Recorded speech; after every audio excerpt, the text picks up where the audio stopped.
يغضون أصواتهم عند رسول الله أولئك الذين امتحن الله قلوبهم للتقوى لهم مغفرة وأجر عظيم.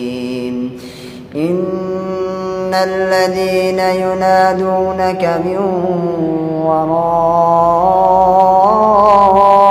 الحجرات أكثرهم لا يعقلون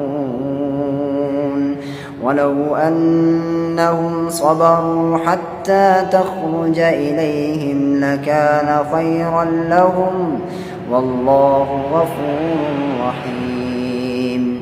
يا أيها الذين آمنوا إن جاءكم فاسق بنبأ فتبينوا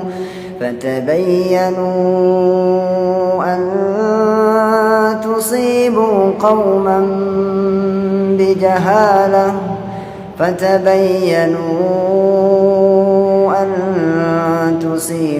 قوما بجهالة فتصبحوا على ما فعلتم نادمين. واعلموا أن فيكم رسول الله لو يطيعكم في كثير من الأمر لعنتم ولكن الله حبب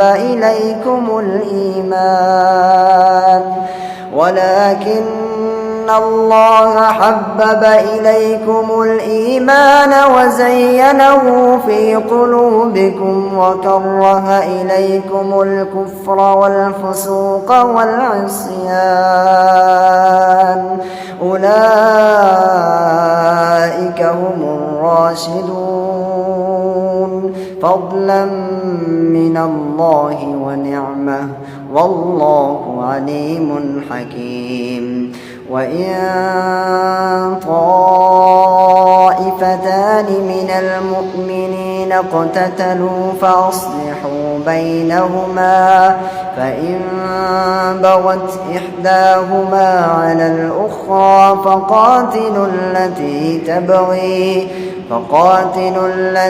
تبغي حتى تفيء إلى أمر الله فإن فاءت فأصلحوا بينهما بالعدل واقسطوا إن الله يحب المقسطين. إنما المؤمنون إخوة فأصلحوا بين أخويكم واتقوا الله لعلكم ترحمون.